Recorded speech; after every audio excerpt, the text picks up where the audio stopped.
بھارت کے غیر قانونی زیر قبضہ جموں کشمیر میں بھارتی فوجیوں، پولیس اور بدنام زمانہ تحقیقاتی ایجنسیوں نے رواں برس اب تک 3000 سے زائد کشمیریوں کو گرفتار کیا ہے۔ بھارتی فوج، پیراملٹری، پولیس اہلکاروں، نیشنل انویسٹیگیشن ایجنسی اور اسٹیٹ انویسٹیگیشن ایجنسی کی ٹیموں نے ان افراد کو مقبوضہ علاقے کے مختلف علاقوں میں محاصرے اور تلاشی کی پرتشدد کارروائیوں اور گھروں پر چھاپوں کے دوران گرفتار کیا۔ گرفتار افراد میں حریت رہنما بلال صدیقی، فردوس احمد شاہ، شبیر احمد ڈار، جہانگیر غنی but, Maulana سرجان برکاتی، Saleem Nannaji, Umar Adil Dar, Sajjad Gul, Muhammad Yasin but اور صحافی عرفان معراج اور ماجد حیدری اور دیگر شامل ہیں۔ گرفتار کیے گئے لوگوں میں سے زیادہ تر کے خلاف پبلک سیفٹی ایکٹ اور UAPA جیسے کالے قوانین کے تحت مقدمات درج کیے گئے۔ دریاسنا بھارتی فوجیوں اور پولیس اہلکاروں نے بارہمولہ، اسلام آباد، کشتواڑ، راجوری اور پونچھ اضلاع کے مختلف علاقوں میں محاصرے اور تلاشی کی پرتشدد کارروائیاں جاری رکھی، جس سے عوام کو شدید مشکلات کا سامنا کرنا پڑا۔ کئی علاقوں کے مکینوں نے ذرائع ابلاغ کو بتایا کہ فورسز اہلکاروں نے مکانات میں گھس کر مکینوں کو ہراساں کیا اور گھریلو اشیاء کی توڑ پھوڑ کی۔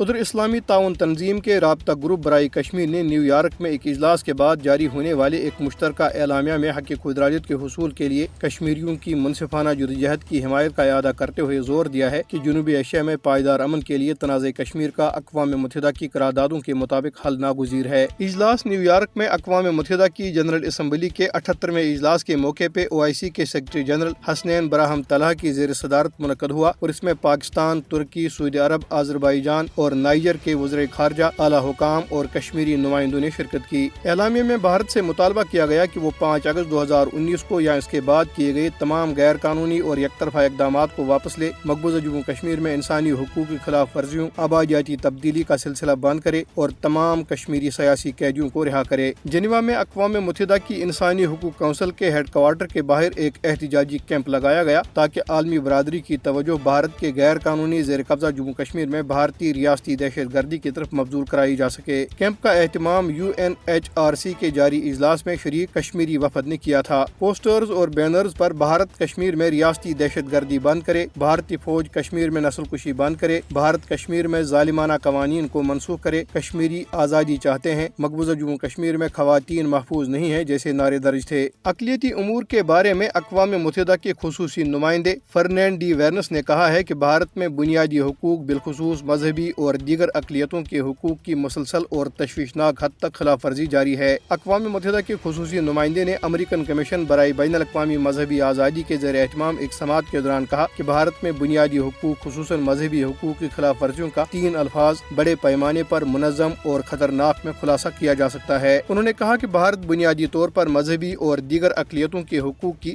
بڑے پیمانے پر سنگین خلاف ورزیوں کی وجہ سے دنیا بھر میں عدم استحکام، مظالم اور تشدد کا بڑا محرک بن گیا ہے۔